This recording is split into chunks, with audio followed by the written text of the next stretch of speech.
ملک کے اندر دہشت گرد گروپ موجود ہیں، تخریب کار ہیں، وہ اس ملک کی ترقی نہیں دیکھنا چاہتے، وہ کسی کے ہاتھوں میں کھیل رہے ہیں، باہر سے ان کو مدد مل رہی ہے، ان کو ایجنڈا مل رہا ہے، وہ اس پہ کام کر رہے ہیں۔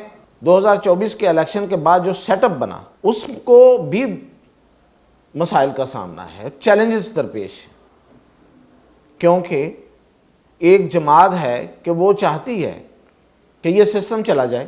آپ نے طے کر لیا تھا کہ آپ supreme court procedures practice and procedures act میں مزید ترمیم کریں گے، اور پھر یہ کہ ججز کی تعداد بڑھائیں گے، تو اب کل پیش ہونا تھا بل جو آنے والا کل ہے تو نہیں ہو رہا۔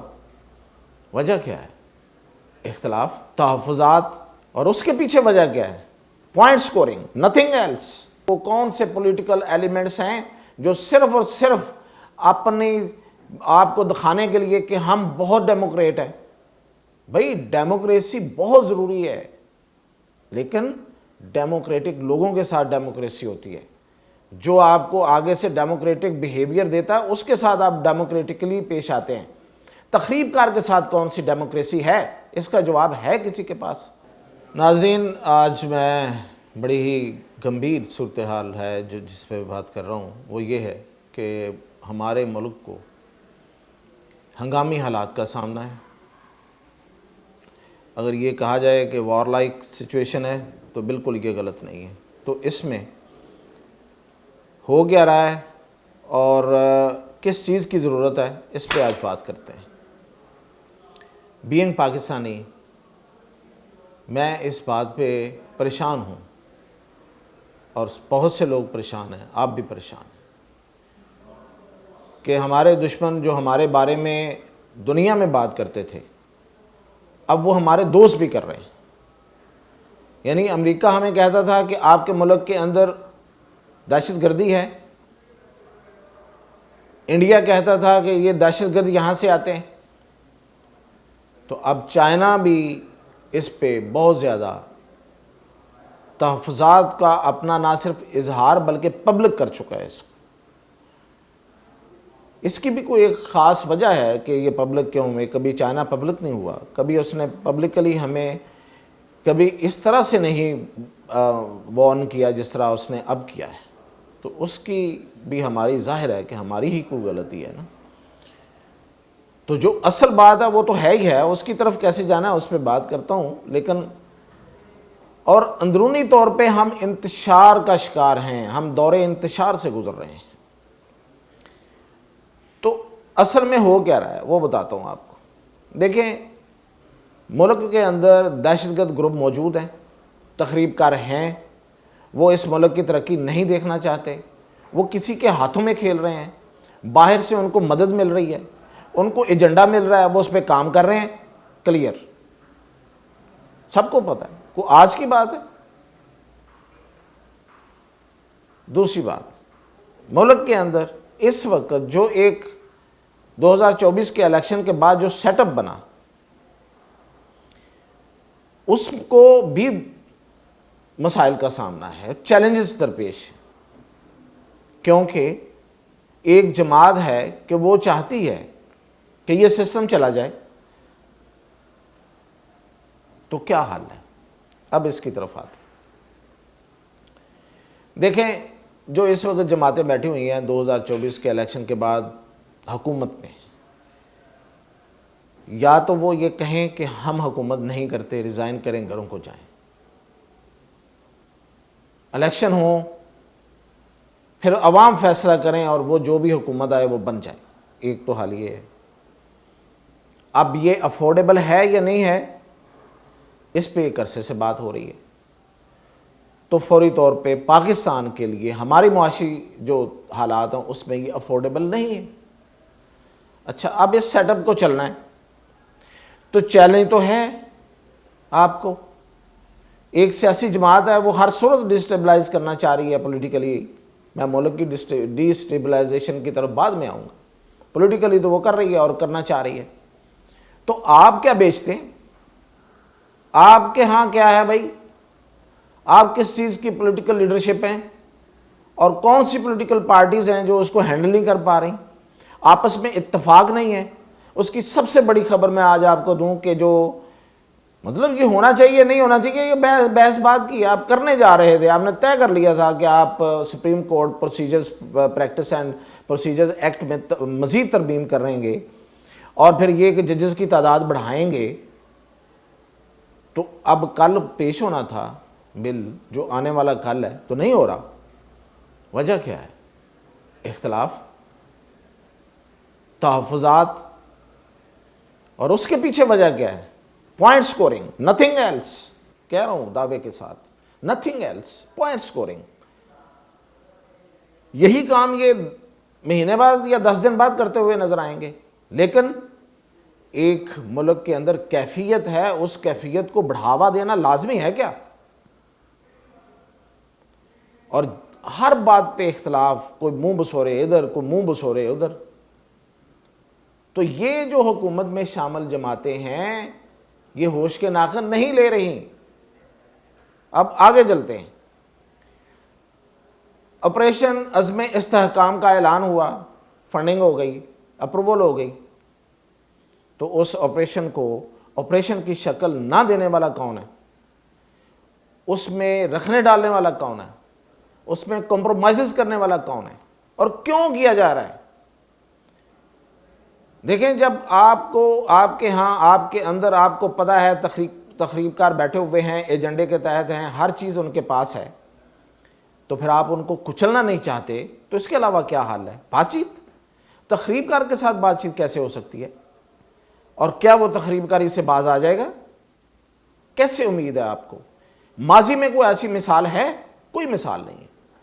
تو پھر صرف اپنی سیاسی پوائنٹ سکورنگ کے لیے کہ ہم آپریشن نہیں کریں گے، ہم اس کو آپریشن کا نام نہیں دیں گے، تو نہ دیں آپ آپریشن کا نام۔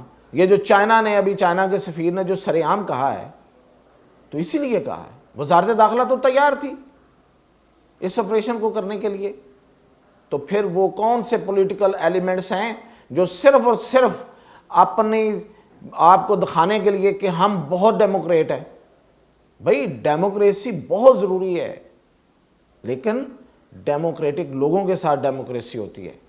جو آپ کو آگے سے ڈیموکریٹک بیہیویئر دیتا ہے اس کے ساتھ آپ ڈیموکریٹکلی پیش آتے ہیں۔ تخریب کار کے ساتھ کون سی ڈیموکریسی ہے؟ اس کا جواب ہے کسی کے پاس؟